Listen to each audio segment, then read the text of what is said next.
कृष्णत्वदीयपदपङ्कजपञ्जरान्तम् अद्यैव मे विशतु मानसराजहंस प्राणप्रयाणसमये कफवातवित्तैः कण्ठावरोधनविधो स्मरणं कुतस्ते। जय श्री राम मित्रों, आप सबका स्वागत है अपने इस YouTube चैनल पर। आज ज्येष्ठ कृष्ण पक्ष की 10वीं तिथि है और कल अपरा एकादशी का व्रत किया जाएगा। ज्येष्ठ माह कृष्ण पक्ष की जो एकादशी है उसको हम सब अपरा एकादशी के नाम से जानते हैं। तो कल 23 मई 2025 को यह अपरा एकादशी का व्रत स्मार्त एवं वैष्णव संप्रदाय द्वारा किया जाएगा। तो अपरा एकादशी के महत्व को स्वयं भगवान श्री कृष्ण ने युधिष्ठिर जी महाराज को बतलाया था। तो एक बार युधिष्ठिर महाराज जी पूछने लगे कि हे केशव, अपरा एकादशी का क्या महत्व है, किस लिए इस व्रत को किया जाए। तो भगवान कहने लगे कि हे युधिष्ठिर, यह जो ज्येष्ठ कृष्ण पक्ष की एकादशी है जिसको अपरा एकादशी कहा जाता है, यह सब पुण्यों को प्रदान करने वाली है। व्यक्ति के द्वारा जाने अनजाने में किए हुए पापों को नष्ट करने वाली है। कायिक, वाचिक, मानसिक जो त्रिविध पाप हैं उन पापों का शमन करने वाली यह एकादशी है। तो भगवान कहने लगे कि व्यक्ति से कैसे भी पाप बन पड़े हों, कितने महान से महान पाप क्यों ना बन पड़े हों,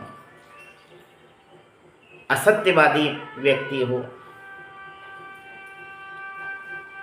सब प्रकार के कुकृत्यों में जो लिप्त हो, यदि वह भी श्रद्धा भाव के साथ इस एकादशी के व्रत को करे तो वह भी नरक का भोग उस जीव को नहीं भोगना पड़ता।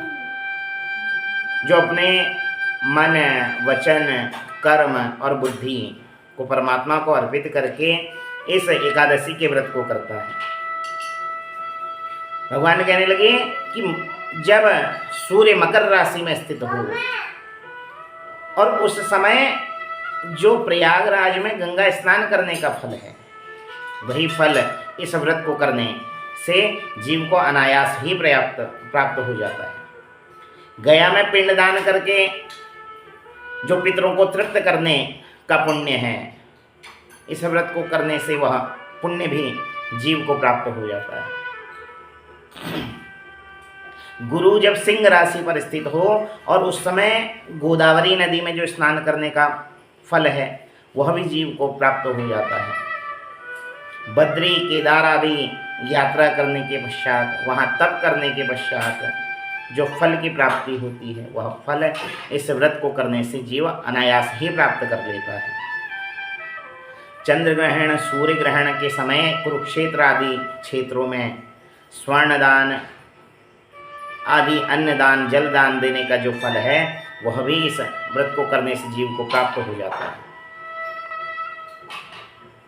अपरा एकादशी में भगवान नारायण का पूजन किया जाए, भगवान वामन का पूजन किया जाए।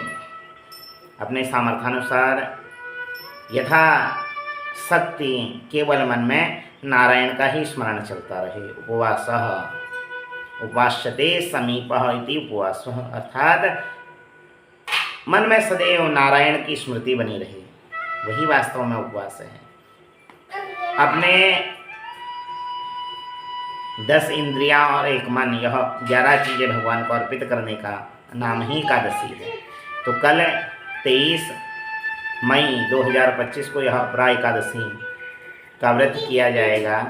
तो आप सभी इस अपरा एकादशी के व्रत को जो कर सकते हैं वह करें, और जो असमर्थ हैं वह केवल भगवान के नाम का स्मरण भी कर लें तो वही फल की प्राप्ति होती है।